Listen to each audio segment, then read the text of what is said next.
You are now listening to Ride With Me, the Flat Tire Podcast.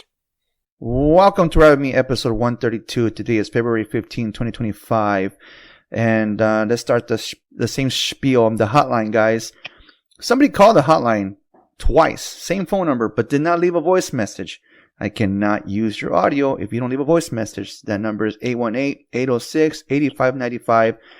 Again, leave a voice message and I will play your audio on a future podcast episode. Again, that number is 818-806-8595.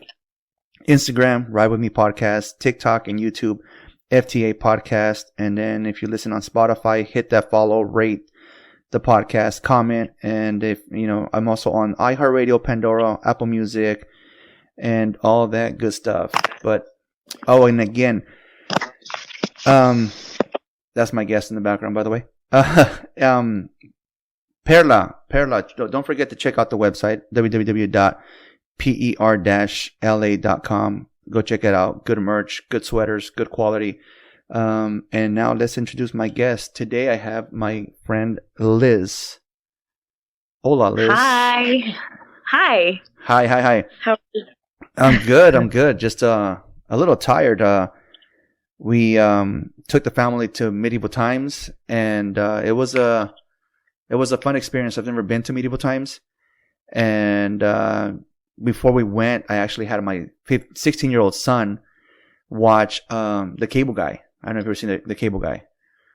And really? Yeah, the entire time. And I told him we're going to watch the movie because of a certain scene, and that's when they're at medieval times rooting for the Red Knight or the Blue Knight, whatever. And we were annoying the hell out of my wife because we just kept on saying, Red Knight's going down, down, down, down. Red Knight's going down. She was so freaking annoyed the entire time. But it was fun. Yeah, I'd be like, be quiet. Yeah, pretty much. Pretty much. It was a fun experience. They interact with you and stuff. So, when the Red Knight came up to us, we started booing at him, and it was fun. Have you done anything like that before? Medieval times? I've never been, but I've heard that it's really fun. I know there's one over in, I believe it's Dallas, Texas, and it's on our bucket list to go, my family and I. We just never have actually gone, but I would like to go. It's pretty fun. It was entertaining. It was, like I said, the guys interact with you and they throw roses at the crowd and stuff, and then literally no utensils. Seriously, no utensils. You eat with your hands. You eat with your hands, and then I thought nice. it was just part of the movie, right? But no, they really do eat with their hand. They give us this little soup, and then you pretty much sip it with the handle, and on the bowl has a little handle, and then they give you like the big chunk of chicken.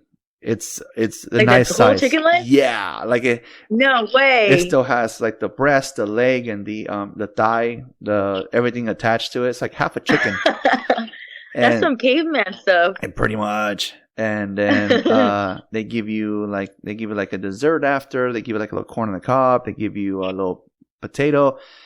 And then the entire time as the show's going on, they're coming with you with the next portion of your meal. So as long as the show is going on, they're they're refilling your cups and everything. So it's pretty fun. Never been. That was the first time. We live maybe 30 minutes away from medieval times, and this is the first time that I've gone. Oh, that's like really convenient. Yeah. Was it expensive though? I believe we had a coupon, and I believe we spent over $400 maybe. Holy cow! Yeah, it's expensive. Yeah, and well, my mother-in-law wanted to take my son because it was his birthday recently, and they asked if we wanted to go too, and I'm like, I've never been to medieval. You should have seen me. Like a little baby. Yeah, I want to go. I've never been. I've never been, like I said. And that's why I put the movie on so my son can see it. And oh my God, my wife was so annoyed with us.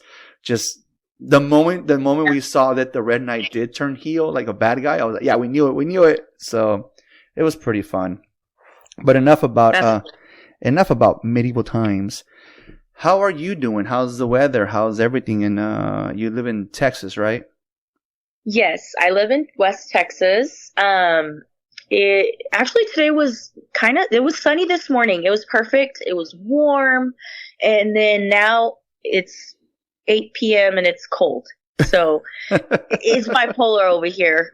Texas has weird weather. It's like snowing. There's a tornado. It's windy, sandstorms. It's crazy over here. But it was a really nice day in the morning, and then now it's kind of cold. So Yeah. but not too cold. It was raining over here for a couple of days. I guess we have another storm coming over, but typical weather around February, it's same BS.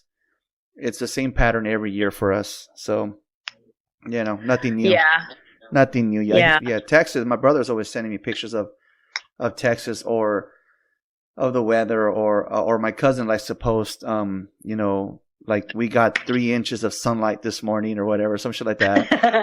Yeah, like in the morning it was warm, right? So I walk out there, I was like, oh, I'm going to put on my shorts. And then I walk back out there and it's already like snowing. And I was like, wait a minute. Wasn't it like sunny a minute ago? Well, a few weeks ago, every single state, every single state has snow. Every single one. And yeah, they were saying that hardly ever happens.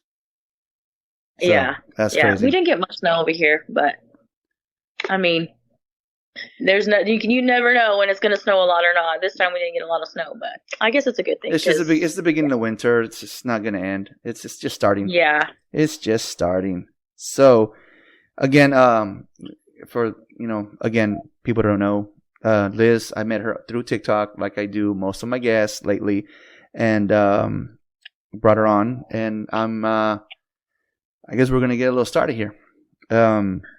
Excited. How was your childhood? My childhood was okay. It wasn't too bad. Not too bad. I was born in California. Oh, really? South Carolina. Yeah, Santa Ana, California. Oh, okay. Orange County. I don't live far from Orange. I don't live far from Orange County. Really? Well, like I said, medieval times. It's in Orange County. Oh, yeah, that's right. Yes. So, I guess I had a pretty good childhood. I went to Hoover Elementary School and then Sierra Intermediate School, and in 7th grade, towards the end of my 6th grade. No, I think it was 7th grade year. I don't remember. It's been so long.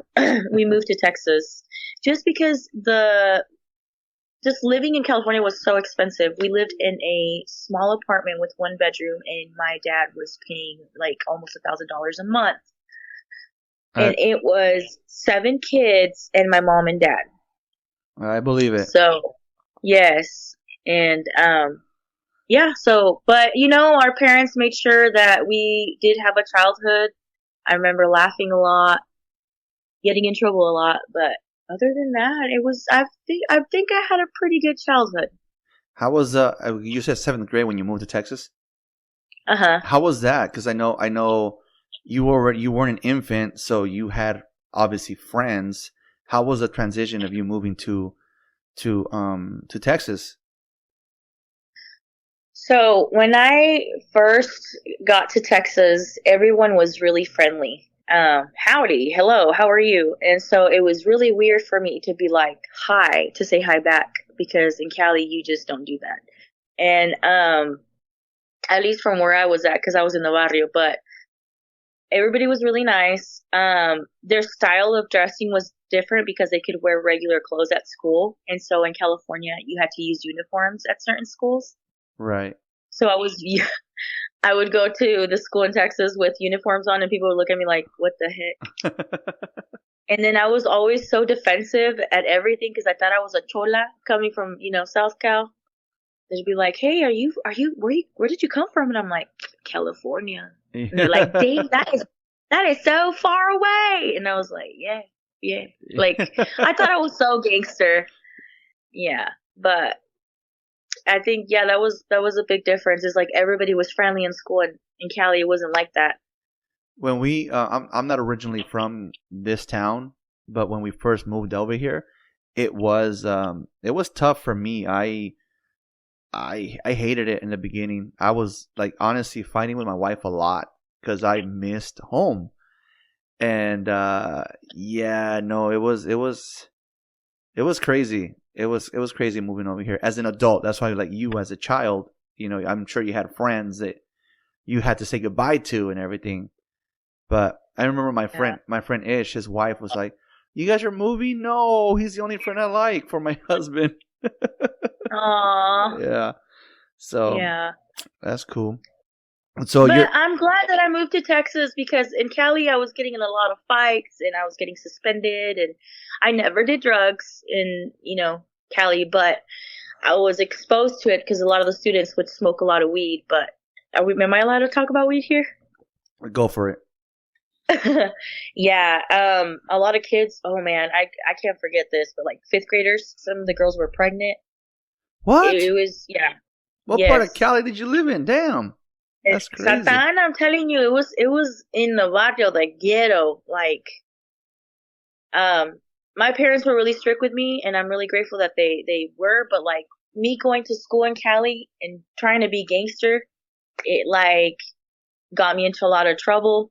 And so obviously moving to Texas, it just like completely changed me, because I was still a preteen, and then getting to Texas completely changed me, because I was in an environment where it was good, it wasn't like gangster. It was really, I don't know, just friendly. When you say getting in trouble, is that because you're hanging out with the wrong crowd, or you just...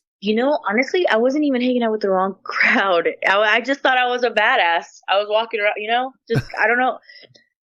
Okay, so it was probably because my older siblings, David and Alejandra, they were in gangs, and so I thought it was cool, and I tried to do that, like, just be gangster, but obviously I didn't get in no gang. No, so I guess no VL tattoo on your arm, on your hand? No. No, I have 0 tattoos on my body. Did you at least get the reference? The what'd you say? The VL tattoo on your hand? VL tattoo? No. Blood in, blood out? Oh, yeah, okay. I haven't seen that movie in forever. That's a great movie. So I'll have to watch it again. I didn't get it. All right. Yeah, that's usually what happens. It's usually that's the kind of people, like, I mean, that you grow up with, and I mean, that you see a lot of, like, for example, I myself have been, sadly to say it, but I learned from it. I was myself in jail, and it's funny to see. One day it was my buddy. I'm gonna say it because he said it. My buddy Ernie, and one day we were getting what they call our chow, our meal, and he's like, Andy, my dad is pulling in. Like, he was so excited. Wait, so you went to jail? Yeah, I went to jail. How long were you in there for? That was we're talking 2005, and I did hard time. How long were you in there? 5 months. 5 months. I came out with 3 teardrops underneath my eye. Yeah. I was like, Andy, eres criminal. No. Yeah, dude, my kids always say, "Oh yeah, my dad was a criminal. My dad this," as a joke, right? And yeah, no. So yes, I've been in jail, and it's funny because it's gonna link up to that conversation is gonna that events are gonna link up to what you're gonna bring to the table today, and so what do you call it? His dad was in there too, and they're both in there for the same exact thing. And but they had to move the dad, and I know we can't have 2 family members in the same tank, so right. they moved them. But I can say that because he was on my podcast before, and he said it. We talked about it. So yeah. So I'm assuming you said you had a great childhood, so I take it you had a good relationship with your parents. Yeah, I did. Yeah. How's your dad? How's your mom? My mom. Who was the strict one? Who was the one that gave you the spankings? My dad. Yeah. My dad, he was really, really strict. Yes. Very strict. He did whoop my ass a few times because I wouldn't listen, but he taught me a lot of things. How to change a tire, oil, how to work. Oh, nice. Yes. So, growing up, I was never in the house. I didn't learn to cook till I actually left my house, but because I was always outside with my dad, he always had something for me to do, either wash the vehicles or help him build a fence or go help him at the tire shop or, just I was never inside with my mom. It was more like daddy's girl, more of hands-on. Honestly, not really. I was just listening to him because if I wouldn't follow, then he would whoop my ass. Give me the 10 millimeter. Yeah. Give me the 10 millimeter. That's the 12. Bam. Bam. Heck yeah. That's funny. You know what? Honestly, that's the one thing I failed my kids. I have not taught them to do any. No, I take that back. I did teach them how to do like an oil change to the CRV, but it was a one-time thing, so I don't think they remember everything. So you're reminding me that I got to do it again. So, Dad, didn't we just do this like last week? We're doing it again. Let's go. But also remind them what every part is called, like while changing the oil or tire. Because I know how to do it, I just don't know the names of the stuff. It's a trip because I've had the CRV we're going on 10 years, and I recently learned that the CRV had an air filter. The CRV? What's a CRV? The Honda CRV. It's a small. Oh, okay. Yeah, I went to go get the oil change because I always my thing is I have the money to pay someone. They can pay for it. I can pay for it. And so this last time I'm like, no, I'm broke. I got to do it myself. And then I was like, there's a deal when you can buy the oil plus the oil filter, and you can choose the air filter or the cabin filter. I'm like, wait. There's an air filter? What filter? Yeah, she goes, the lady's like, yeah, there's an air filter. And I had to YouTube it, and I'm like, holy shit, you're right. Okay, give me the air filter. Give me the. Yeah, She's like, this guy doesn't know which filter. I drive a Camry right now, and I've had it for going on 3 years, and just last week I found out that the battery is in the trunk, like with the battery post and everything. Yeah, I was looking for I had a screw in my tire, and I went to go and I was gonna patch it. I'm not gonna change the tire. I can't afford a new tire, so. Luckily, it's a new tire, so it still had plenty of grip to just patch it up. So I'm opening the trunk, and I'm opening the doors here and there, and I'm like, holy shit, there's the battery. You're like, oh, there it is. No wonder I didn't see it on the bottom under the hood. Yep. Yeah. So, like I said, I'm glad your dad taught you all this stuff. And so, again, you're just your mom, like your relationship growing up with your parents, like, you said you learned a lot of stuff from your dad, but you said your mom hardly anything, nothing. Well, I mean, obviously I learned how to like wash clothes from her and just, like cleaning house and stuff. But to sit down with my mom and actually her teach me how to cook, never really happened because I didn't ask her to teach me. And, my mom was a very busy woman. She was raising all these kids, taking care of her husband, and, she would go and clean houses. And so as a woman, my mom, I feel like that she had a lot going on, and maybe that's the reason why. I don't know. Yeah. And I had a good relationship with her. I guess I was mostly more with my dad because my dad was really strict with me. Yeah. Yeah. When my wife says like that, a swear word or whatever, my sweater's like, I never taught you guys to talk like that. And my wife's like, look who you left us with half the time, which her dad. We get our sailor mouth from our dad. So. Yeah, I curse a lot. I'm actually trying not to curse right now. Don't worry. I'll just keep a tab of how many times you do. Okay. And then, so you said you might be rich by the end of this podcast. Shit, I might run out of paper. Oh, that's one. That's one.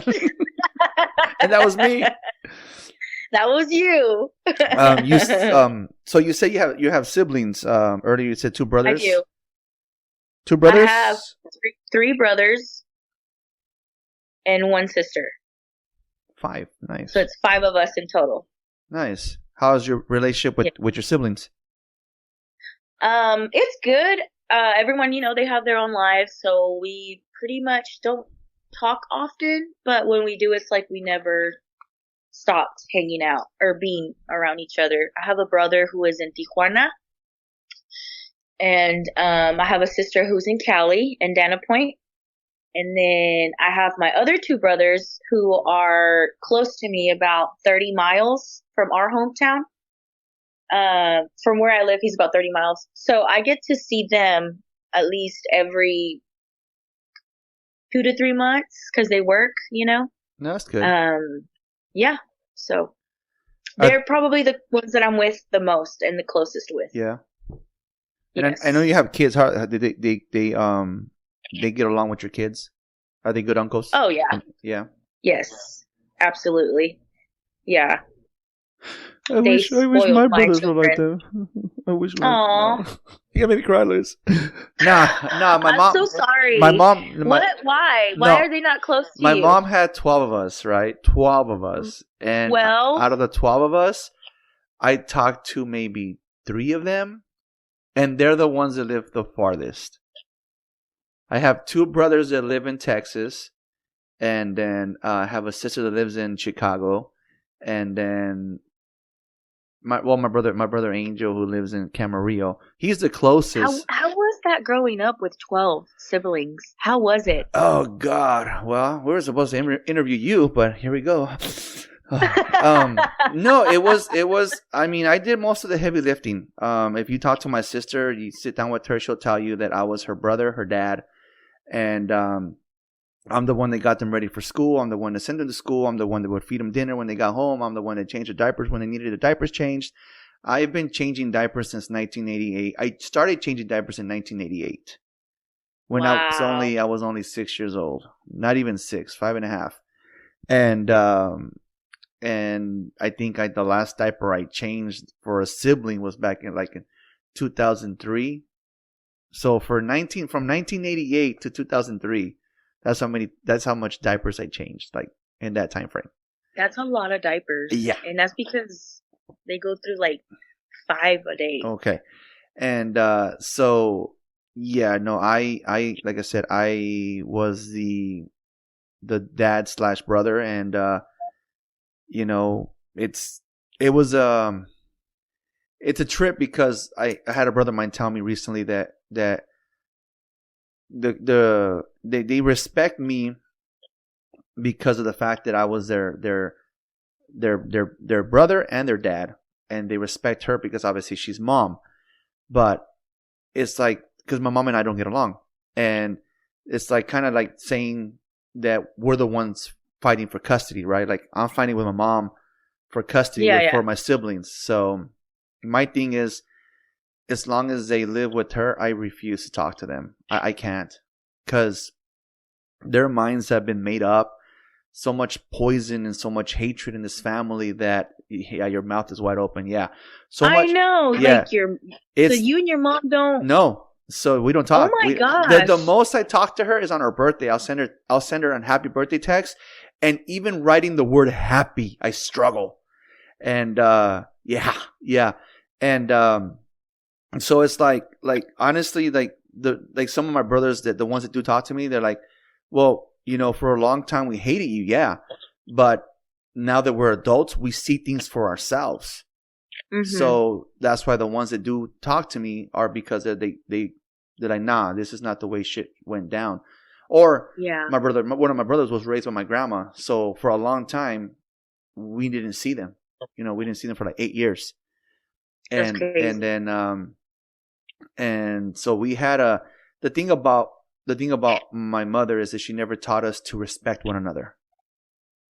Oh, okay. Yeah. So, like I said, instead of having her kids get along and wanting her kids to get along, well, Andy did this, Andy did that. She's told them for so long that they start to believe it, and they believe it, and they believe it. I finally had one of my brothers kind of reach out, and he came on the podcast and we talked.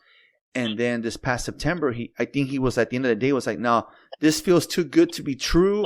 There's no way he's acting this way. There's no way he's this kind or whatever, when we were told all of this bullshit. So he pretty much calls me and wants me to own up to a bunch of bullshit that things that I've never done or said or whatever. Right.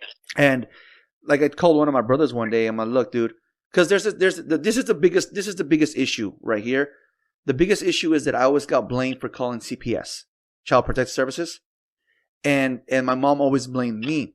So one day I had a conversation with my brother Angel, and I said, "Look, dude, I need you guys to really sit down and think of timelines and events that have happened in this family, and why I'm the one that got blamed." So he's listening to me. I'm like, "Look, man, in 2007, the mother of my kids was cheating on me with you. Yeah, with you." And she had she what? Yeah. No. Yeah. She had our mother in her pocket because she needed to get along with her because she was allowing this shit to go down because you were a minor. Yeah, you should listen to the podcast episode. I don't know, I'm not sure which one, but yes, he was. Drink water. What? No. Yes. So the mother of my kids needed my mother in her on her side. So, like I told my brother, where do you think our mother got the idea of the CPS bullshit? Don't you think that the mother of my kids is the one that implanted that bullshit in her head? And ever since then, it's Andy. And he was like, "Yeah, well, that makes sense." Well, I would really appreciate it if you guys would really look at things and really put puzzles together before you guys just automatically say, "It's Andy. Like I gotta, the stupidest one is like, "Oh, you used to call the landlord and used to complain about and make noise complaints about us." And I'm like, again, timeline. Okay. First of all, my window faced the street. I would hear traffic instead of hearing anything else. When I'm trying to go to sleep or I'm asleep, I hear the traffic, not noises on the opposite side of the apartment building. Uh-huh. And, well, the landlord said it was you and pointed towards you. I'm like, okay, well, guess what? There's also a tenant that moved out around the same time we did. So, again, really think of the scenarios and think of the events that have happened before you automatically blame people. I'm the one, when life goes hell to everybody, I'm the one that gets blamed for it. If something bad happens to them, God himself can come and tell Andy did it. Yeah, God himself can come and tell my mother it wasn't Andy, but at the end of the day, it was me. It was Andy. Yeah. It was me. And then, so I kind of told him that. And then, so after all that, I also reminded him, "Look, man, every time I come across you people, all you guys do is stress me the fuck out. All you guys do is stress me out." Yeah. And I told him, "I went 10 years without talking to you. I can go another 10. And even 10 years is a long time.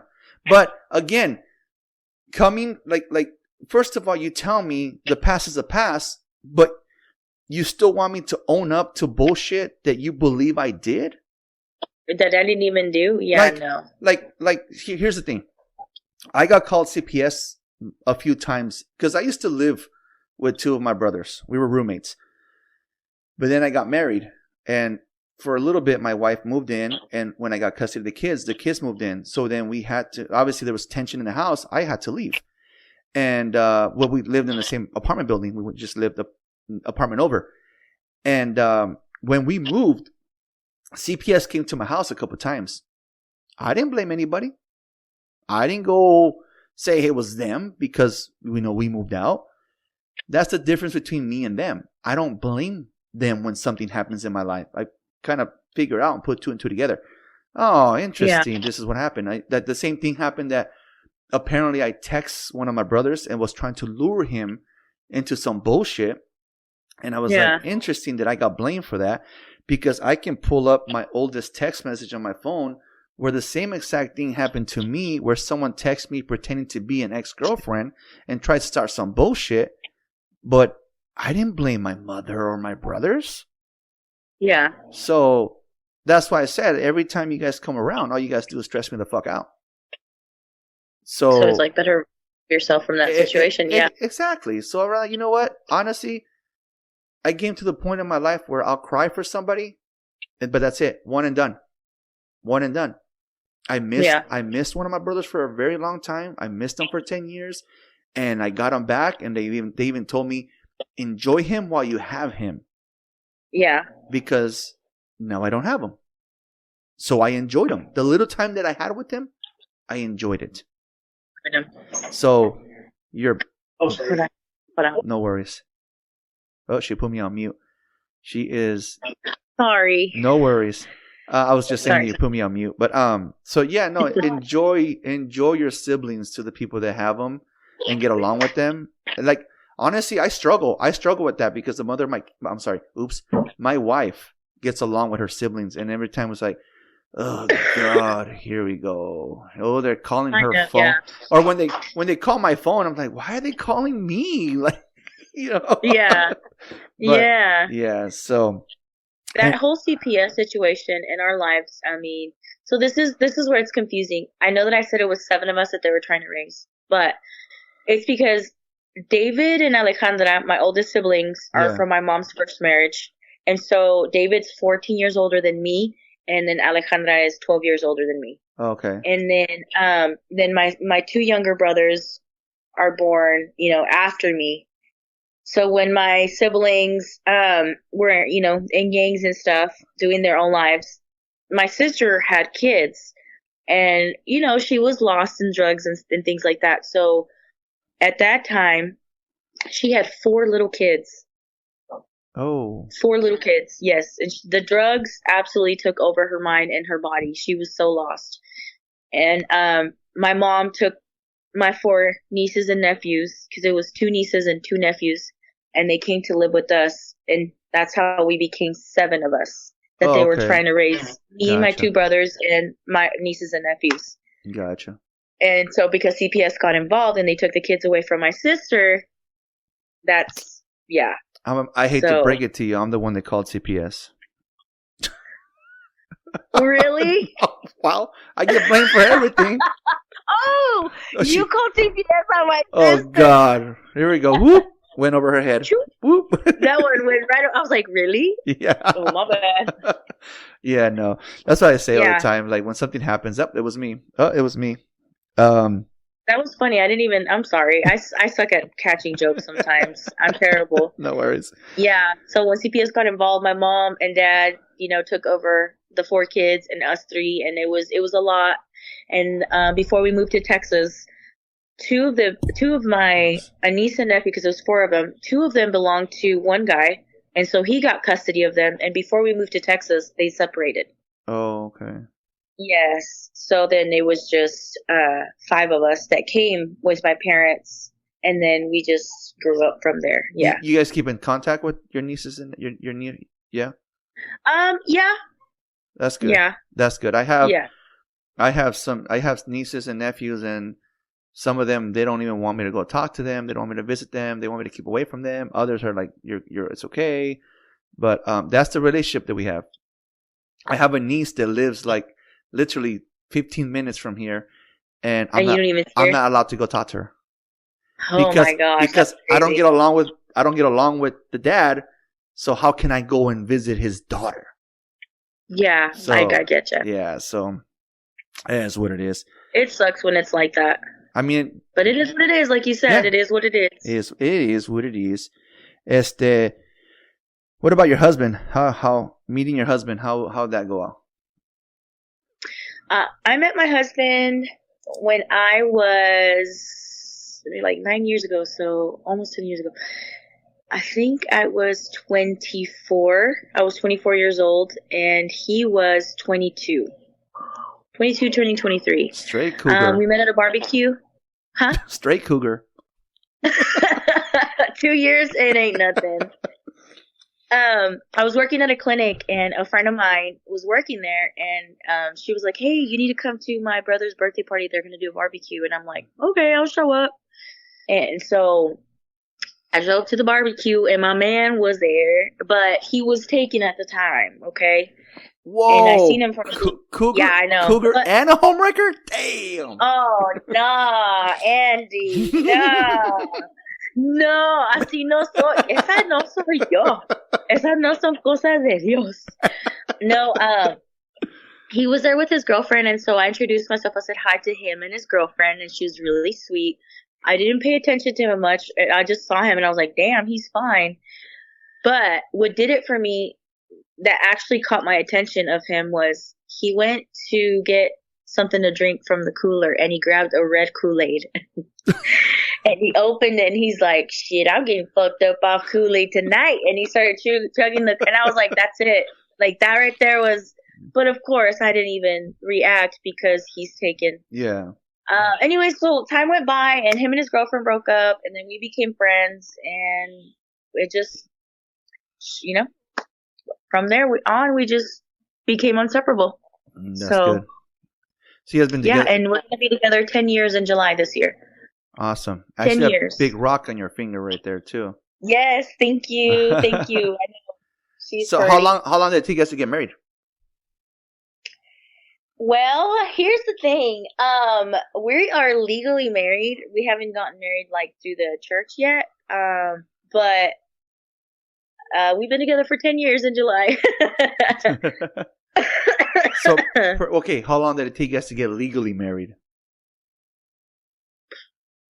I would say a year and a half, 2 years. All right. Yes.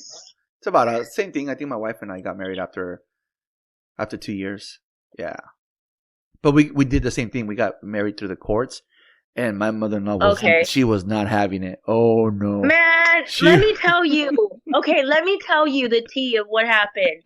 So me and him were supposed to get married through the courthouse, right?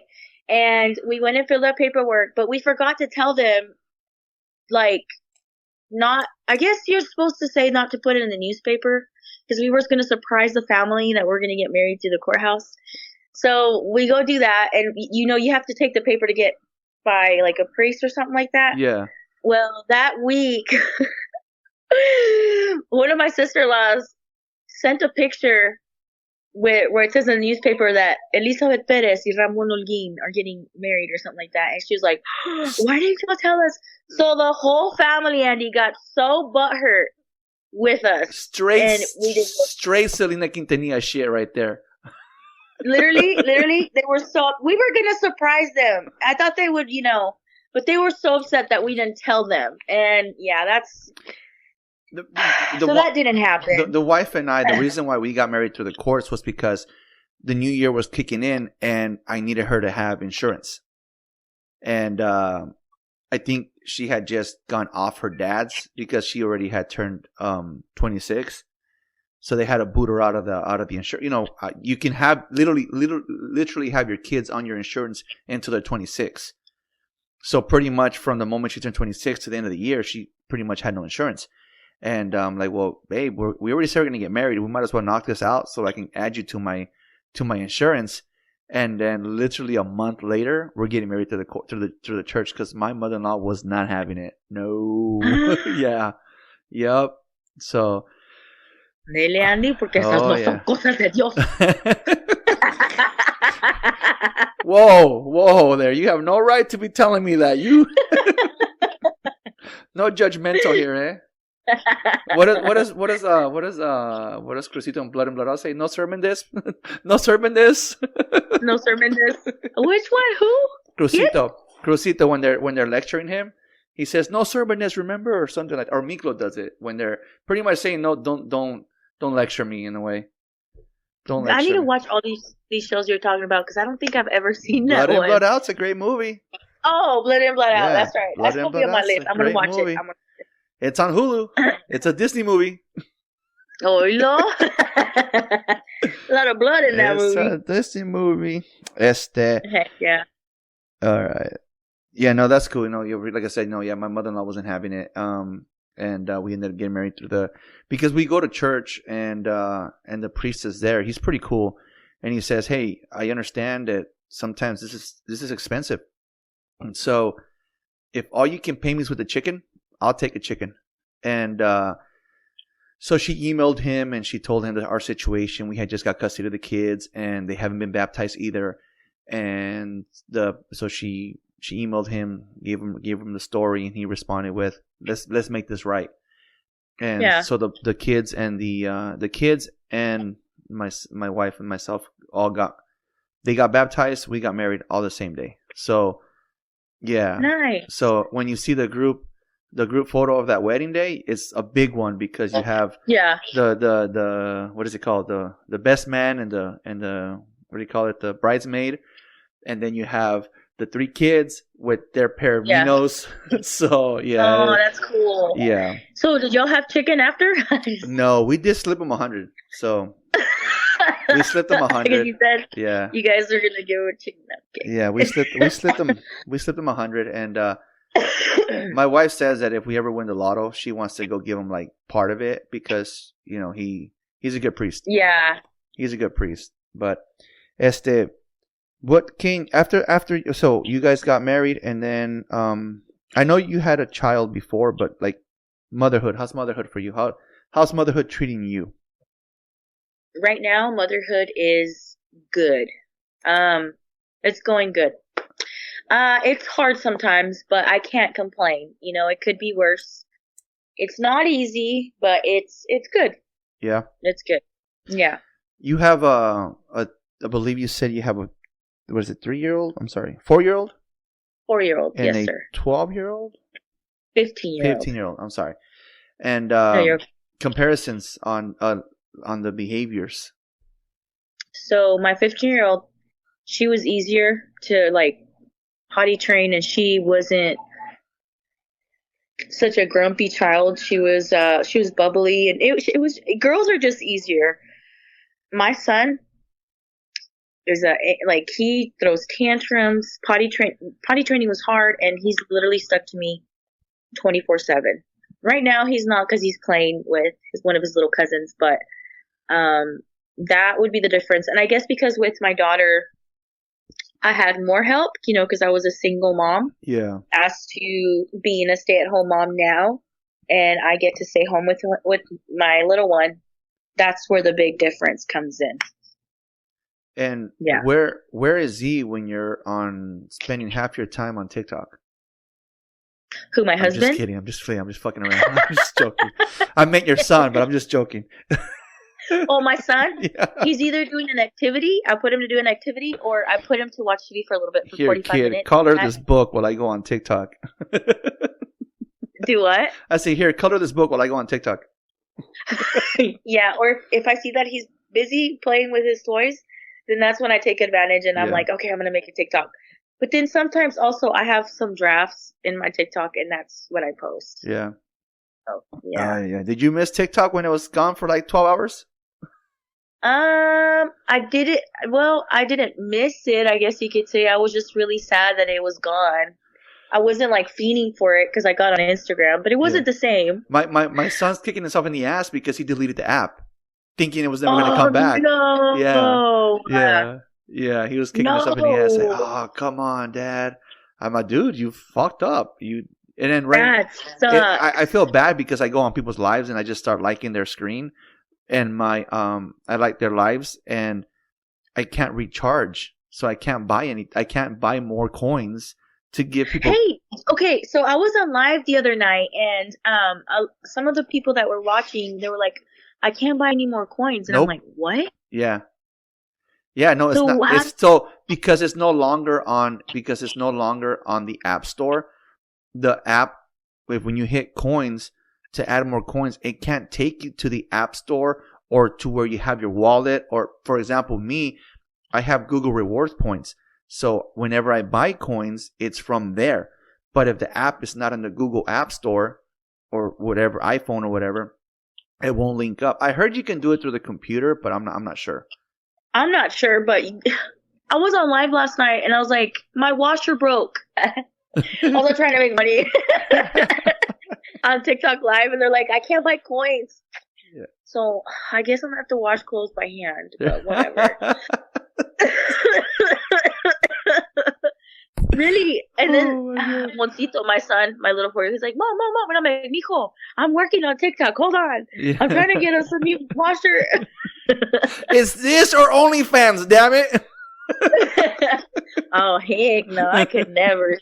Yeah, no. But no, yes. I was like, what? You can't buy coins? They were like, we can't buy any more coins. Oh, man. Well, we got to get those coins back because you got to get the new washer machine, you know what I mean? Do it for reals. Because, oh my goodness. Yeah. But real quick, we're going to take a quick little water break, and then we will be right back. Hey, this is Irving Gomringer, founder of Perla. Perla represents my journey. Born in Peru, raised in LA. The name itself combines the two places that shape me. My brand is all about blending streetwear with simplicity and luxury, something LA is known for, with high-quality garments for those who value style and substance. My vision is to amplify Latino voices in that industry. By rocking with the brand, not only are you making your look stand out, but you're also helping me and all Latinos to be represented and celebrated. So if you're ready to elevate your fit and rep the culture, check out my website at www.per-la.com and on Instagram at LABRANDPERLA. Thanks for supporting Perla and being part of the movement. 10% of the profit will be donated to Action Against Hunger. Thank you.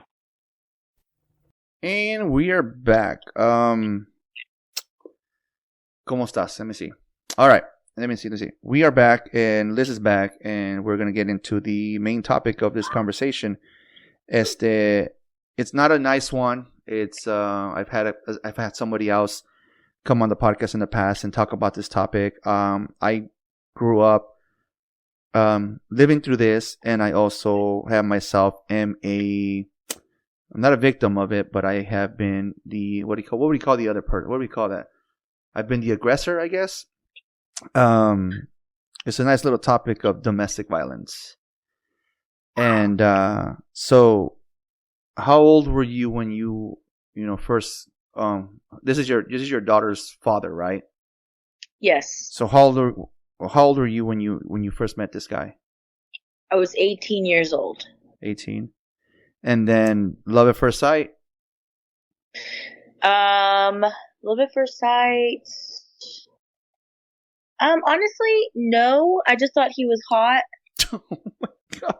That's it. I wasn't like, oh, I'm in love. No. It was just, I thought he was hot. And then it was maybe like the third time I saw him where I was like, I like this guy. Yes. Where'd you guys meet? We met at one of his friends' apartments. Okay. Yes. Party? Through a friend. It wasn't a party. I actually was with a friend of mine, and she was wanting to go see a guy, and so I went with her, and he was there, and yeah, that's how I met him. He was there at the wrong time. Did you guys move in right away together, or No.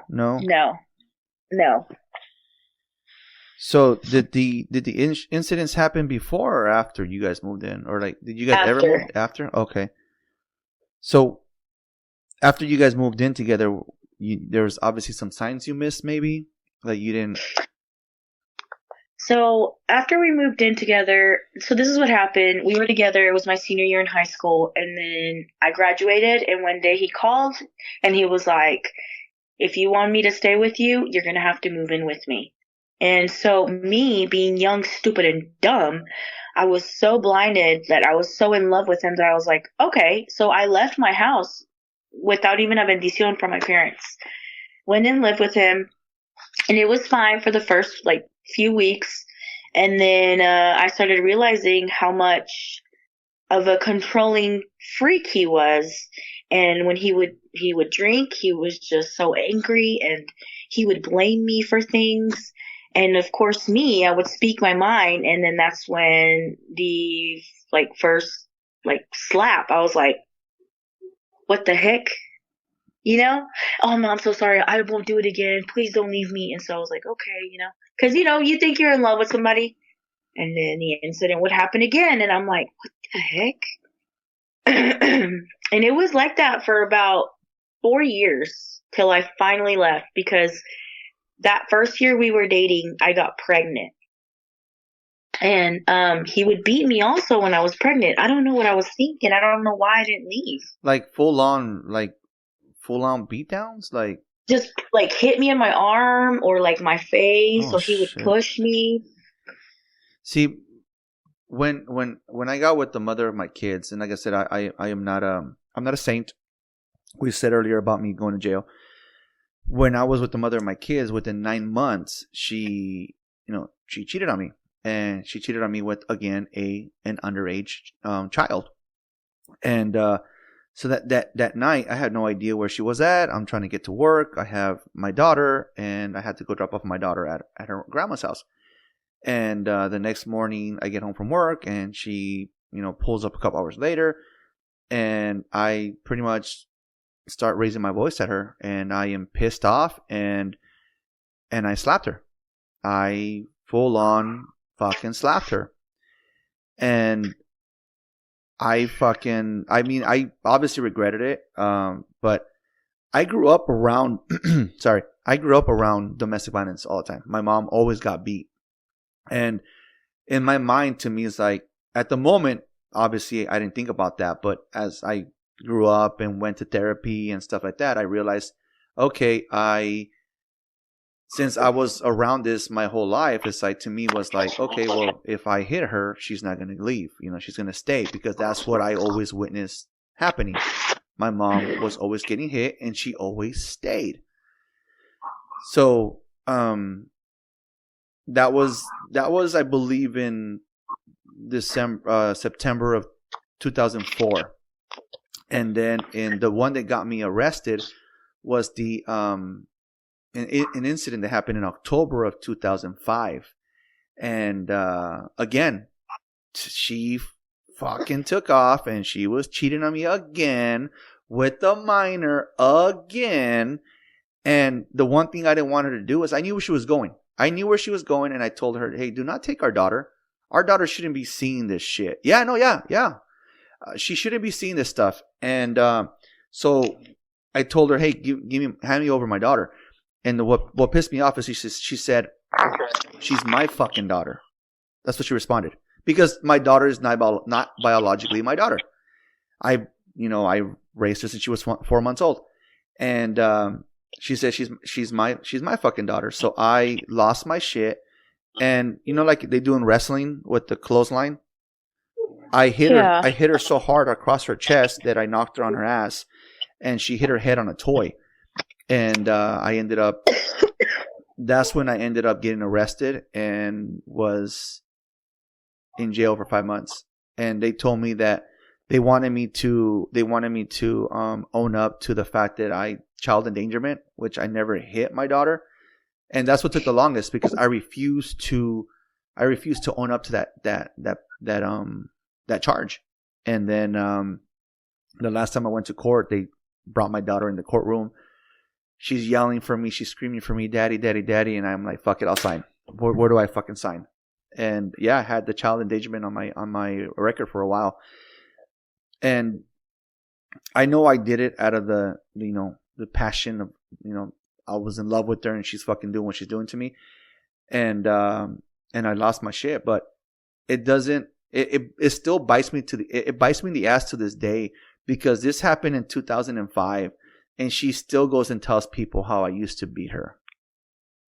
And I'm like, fuck, I slapped her and I fucking hit her with my arm. Like, serious, the way that she explains it to people, and they feel sorry for her because they fucking believe her. Like, he used to fucking beat me. And I'm like, apparently I kept her hostage and shit. I'm like, oh God. Sometimes I wish I never fucking laid a hand on her, so she wouldn't have any other fucking excuse. But yeah, no, that's why I ended up in jail, because I put hands on her. I hit her with my arm. I just feel like whatever situation it is, and I mean, were you really young, huh? Weren't you? Young and stupid. Yeah. Young and stupid. So I feel like it doesn't matter the situation. If you were taught not to do shit like that, then you shouldn't put your hands on anybody at all whatsoever. This guy grew up around domestic violence as well, and so I'm not gonna lie to you, what you just said, that she still talks about it and it bugs you. Like, I hate that sometimes, like, us women talking about it, they feel like, why is she still talking about it? And it's because, like, I don't know, like, men, it should never happen. It should never happen.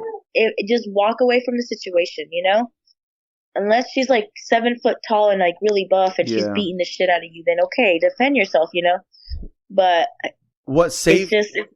No, go for it. I'm sorry. Go for it. Oh, no, go ahead. You're Okay. fine. You're No, good. no, no. Go ahead. So the thing that the reason why it bothers me is because she adds more cream to her tacos. That's why it bothers Okay, me. good. That's why. Because she says that I kept her hostage. We lived in an apartment where it had the door and it had a little tiny hallway to the gate to go outside. So I stood on that part of the gate asking her to hand over my daughter. So that's the part where she says I kept her hostage. Does she even when I got custody of my daughter, she even had like little 11-year-olds. She was telling 11-year-olds she's going to go live with her dad who kept her hostage and shit like that. I was like, what the fuck? They're 11-year-olds, seriously? And why are you telling them that? yeah, so that's the part that bothers me. The whole adding more cream to her tacos. That's the part that bothers me. Because yes, I slapped her 2004. Yes, I clotheslined her 2005. But it's not to the extreme how she makes it sound, and like honestly, the other part was that, when I got arrested, she told the cops that I came over and I threatened to kill her. And what saved me from going to prison was X-Men 3. The movie X-Men 3 back in the day. Really? Yes. So my lawyer was like, hey, dude, she said you threatened her. She said you went to her house. She said you were going to kill her. Okay, whoa. When the fuck did this happen?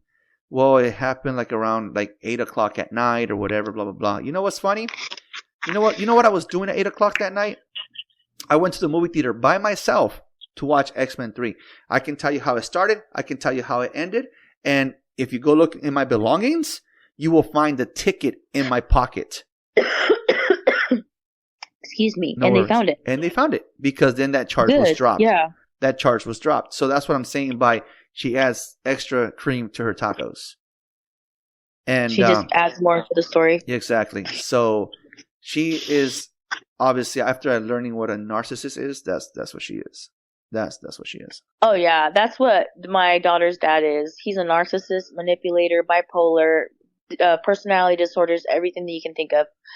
And I'm so glad that I left when I left, because I would have been dead today. He would just, it was so bad that I, even being young and just so depressed and so lost because I'm being beat, I'm being treated like shit, I ended up cheating on him. And which is not okay. I should have just broken up with him, but I was so unhappy. And then somebody was telling me the things that I wanted to hear, and I cheated on him. And so and he was always cheating on me. Always. Right. Always. Not too long ago, I found out that when I was pregnant of my daughter, with his daughter, he would hook up with other girls at his friend's apartment. And I'm like, what? That is disgusting. Yeah. But anyways, it doesn't matter anymore. But he almost murdered me. He almost unalived me. I don't know if I can say that on the podcast, but I'm not a fan of the unaliving me bullshit. Me either. Okay. He tried to kill me. He tried to murder me. Yeah. One night, me and my girlfriend, we had gone out, and then we ended up staying at one of her friends' house. And her friend, she was like, hey, y'all stay here with me. Like, y'all don't have to go anywhere. So we stayed with her, and my daughter was with my mom. And so the next day we were leaving, and we were on the highway headed back home. And that night that we went out, I had posted a picture of me on Facebook, and he was still stalking me. I had posted a picture of me on Facebook of a guy, or some flowers that a guy sent me. And I guess somebody showed it to him. And I don't know how he knew where I was at, but he started chasing me on the highway. What the fuck? Chasing me on the highway at 100 miles per hour. I call 911, and while I'm on the phone with 911, I give the information of the vehicle, and this guy went to do the pit maneuver on my vehicle, and I flipped my car. Holy shit. I flipped my car like 2 or 3 times, and after it landed upright, my vehicle, he got off of his truck to go see if I was dead. So this is, and it was funny because I could see him walking up to the steering wheel, and like, I was trying to pretend that I was dead. I was like, But then I seen him, and I couldn't because the adrenaline. So after it, I was like, just like, oh my gosh! And I looked at him in the window, and I was making eye contact with him, and he was just like, and took off, hit his truck at a friend's house, and they never found the truck. Nothing was ever done, and he's still a free man till this day. What the fuck? Yes, sir. Yes, sir. He was crazy. So crazy. After, let's backtrack a little bit. So when he hit you, or like you said, he beat you down. What made you still stay? Because I can give you my reason. I can give you my reason why I stuck around. I always said that I fell in love, and people were like, "Really?" Right, exactly. She's driving you. I was so in love with him, and I continue to think that he was going to change, and changed, but he never changed. And I'll tell you this right now: till this day, he's fighting demons, and I'm not. Maybe he is trying to change, but it's like he has a lot. I don't know. He's a mess. Therapy. And I'm glad I'm out of that. Therapy. I don't know. Yeah. He needs therapy, medicine. I don't know. Maybe he needs to be neutered. I don't know. But neutered. Something, because damn. What So what finally made you leave? What was the? What finally made me leave? Before I got murdered, I walked in on him having sex with another woman. Oh, okay. Well, that's it, yeah. And that's what did it for me. From then on, he would try to talk to me, and it was disgusting. Then he found out about whatever, the pictures with the flowers, and he tried to kill me. He did. I don't care. I don't care what anybody says. And his friends, if y'all hear this podcast, I don't care. That man tried to kill me. Y'all know what he was. Y'all know what he put me through. Yeah. I'm still here, and I'm thriving with my kids and my husband, Ramon, and life is good. Life is good. Well, I'm glad. And literally because of what he did, it made me who I am today. So you've gone through a lot of healing then. Yes, a lot of healing. Do you mind if I put you on mute for a little bit? Go for it. All right, we're back. Can you give a couple examples of what you did to help you heal?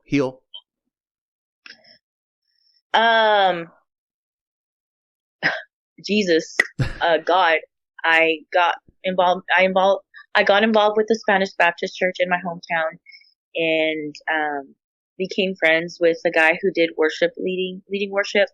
So I got into singing, and I had the best relationship with Jesus. It's amazing when you put your life straight to like Jesus. Nothing can faze you. Nothing can bother you. And a lot of people might think this sounds cliche, but he saved my life. He literally did. And it was the only way that I got over that man. He's the reason why I ran into who is, my husband now. That all glory to God. Literally, that's the only way I got over him. That's good. No, that's good. I think I did the same thing when I first finally took off. I was going to church on Sundays, and when I finally got a job, I was going to right after work. I was going to church, and then I get married into a family that's hardcore Catholics, and every Sunday we're at church. So yeah, it's a trip because my wife is nothing like I know I needed to go through what I went through, because when I first got with the mother of my kids, I was gullible, I was stupid, I was young, I was a kid, and I believe that I needed to go through that, like you said earlier, to find your husband, because I found my wife, and before I found my wife, I was always looking at red flags. No, this person drinks too much. I'm not going to support her habit. No, this one rather spend more time with me than her own kids. No, I can't do that. And again, this is stuff that I learned with, the mother of my kids. And then I start talking to my wife, And at first, it wasn't like that. It was more of like, we're just friends, right? And then one day, she lived near the beach. I took my kids to the beach, and she saw me interacting with my kids. So she was like, oh, this guy's not an asshole. Because I met her at work. Yeah. So she's like, this guy's not an asshole. And the way I acted with my kids and stuff, she really liked that. And she's nothing close to what I went through. She's nowhere near close. Like, there's no way you can compare the two. There's nothing similar. Like her growing up and her life. Yeah, nothing. Like, she had a good upbringing. Like I said, Catholic upbringing and everything. And just the other day, I wasn't fully asleep, but I can feel her like touching my hand. Like, my wife was, like, I don't know what that was, like caressing my hand, not in a weird sexual way, nothing like that. No, just the fact that she was feeling me next to her, like that I was there next to her, and then she kissed my hand. I was like, just the affection. Yeah, and it's nothing. I've never had that, like the affection with love from my mother or an ex, the mother of my kids, and so. I know that I had to go through what I went through, because at first you ask yourself, when you look up in the sky and you say, why me? Why me? Why am I going through this shit? Shit, I almost killed myself. When the mother of my kids was doing me dirty with my own brother, because everyone, I always knew my mother was covering for them. That's confirmed. She was covering for them. And this is supposed to be my mother. So when they say that you're not alone, I truly was alone. I had no one to talk to. I had obviously no siblings to talk to, nobody I can talk to. And I almost killed I almost jumped in front of a train. And now it's like, when I was about to jump in front of the train, like, I felt something tug me back, and when I looked back, there was nothing there. So that's when I looked up. That's when I looked up and I said, okay, I believe you have a plan for me. I believe. That same day, she tells me she's pregnant. And I was like, fuck, well, who's the dad? Who's the dad? Yeah, who's the dad? And the kid, you look at him, and he looks just like me. I'm like, oh. Really? Everybody tells me, tú lo cagaste. Uh-huh. And That's literally what they say when they look just like you. When my grandma met him for the first time, she would just stare at him. She would just watch him walk around the living room, and she would watch him play. And I'm like, ¿qué pasó, mom? ¿Qué tiene? Because I used to call my grandma mom. And, ¿qué pasó, mom? And she was like, mira, you all over again. Yeah. You all over again. But yeah, no, like I said, it's we have to go through shit like that to make us who we are today. And I'm sure you are a stronger person because of these events. Yes, absolutely. Have you ever done therapy? Have you thought about going to therapy or? So I don't know. I've never actually done therapy. You don't, other than just. You don't. Okay, I asked because obviously what you went through, you have to have triggers. So, is there times? Yes. Okay, is there times like you snap at your husband for you don't even know why? Not really. No? He hasn't. That's good then. Made me snap or anything, but like if I am at a party and there's like an environment and somebody's really drunk and they start getting like rowdy, then that's where I'm like, Yeah, flashbacks.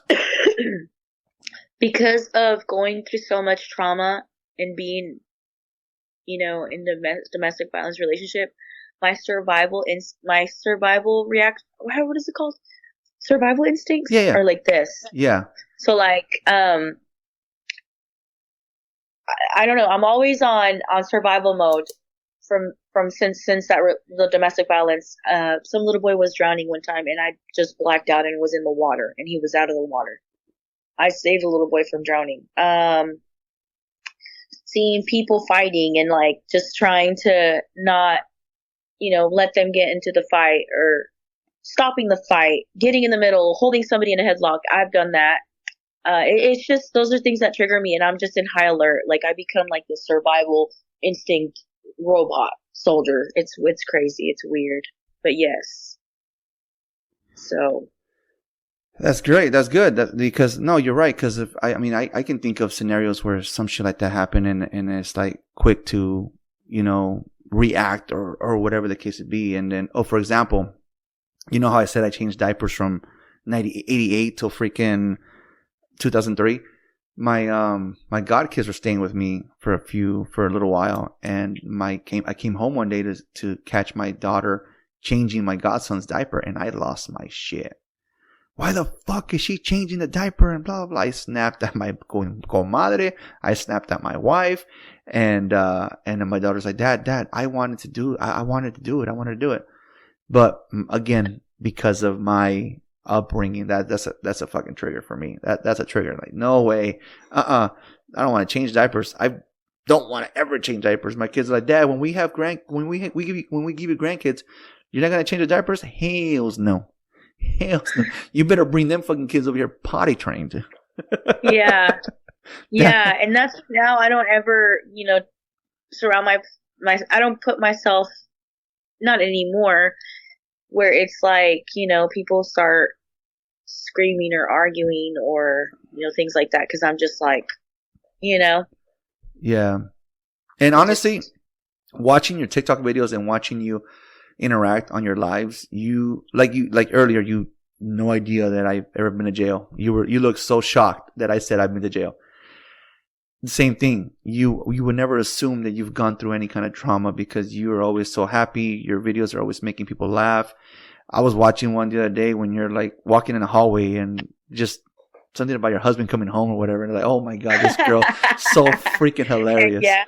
And you would never assume that. My last guest in the last episode, when we were going over the notes, I had no idea that she tried to kill herself. Again, this is stuff that you don't know. And I always hear like the radio show that I listen to, and they always said something on the radio that said, when you're driving on the freeway, you never know what that other person next to you is going through, or what they went through, or what they're going through. Never.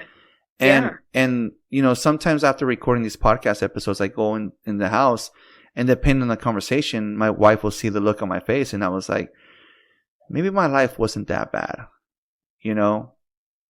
because some of my guests have had a tough life, and yet here they are, still breathing, still, kicking, still, getting up and dusting themselves off, because that's not a lot of people have done that. And that's the reason why I started the podcast, because an uncle of mine told me that, I was sharing stories with him one day, and said, dude, you have a lot of stories, man. You should think about, doing a podcast, because you beat the odds.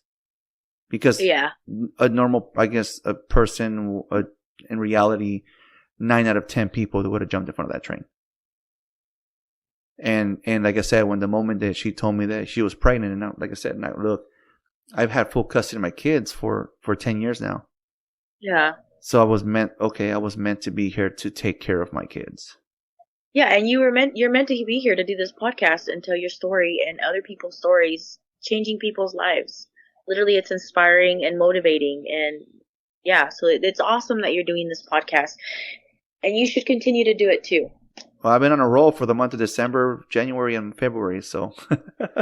Yes, and you better keep going. As long as other people's stories, As long as I have guests, it'll continue going.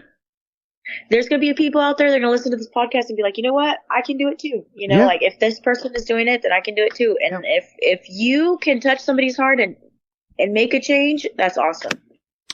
Thank you for that.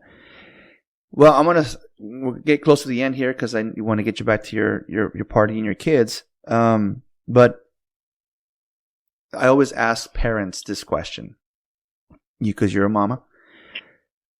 If your 4-year-old, right? 4? Uh-huh. If your 4-year-old and your 15-year-old were to listen to this episode when they're adults, this is an adult conversation, so I don't like kids listening to this podcast until they're old enough. But if you're, in 17, in 13 years or in 3 years, your kids listen to this podcast, what message would you give them? Like a time capsule. What would you tell them? I would tell them that I love them so much, and I am extremely proud of them, of who they are and who they've become, and to just never ever give up and always follow their dreams, and that they're just amazing two human beings that just brought life to me. They have saved my life. And yes, that I just love them so much. I say the same thing about my boys, my kids. They saved my life. So, all right. Fuck, I'm gonna start crying. Hey, you're gonna make me cry, damn it. Stop. You made me cry. Anyways, no lloro. Would you like to share your socials? TikTok, Instagram? Yes. You guys should follow me on TikTok and Instagram. The both ads are the same name. It's at Liz Perez 1468. That's Liz Perez 1468. Good thing you repeated that because you cut off. Did I really? The one cutoff was there, right there. Follow me at Liz Perez 1468, TikTok and Instagram. If you guys want to laugh, follow me. Guys, her videos are funny. They're hilarious. Yes. Okay, any last words before I end this? Yes, I just want to say, Andy, thank you so much for letting me be on your podcast and for actually even having, what is it? What's the word? Just for even thinking, about me being on your podcast. Like, it's an honor to be on your podcast. I appreciate it so much. This is my first time ever in my life being in a podcast. And honestly, I welcome you back. This is not going to be your first or your last. I am so excited to do more podcasts. Hopefully in the future, because yes. Not every single story has to be sad. No. All right, Liz. Well, like I end every podcast, thank you for riding with me. Yes, thank you for inviting me on your ride. Thank you for listening to Ride With Me, the Flat Tire Indie Podcast. You can also listen to us on iTunes, Spotify, and Podbean.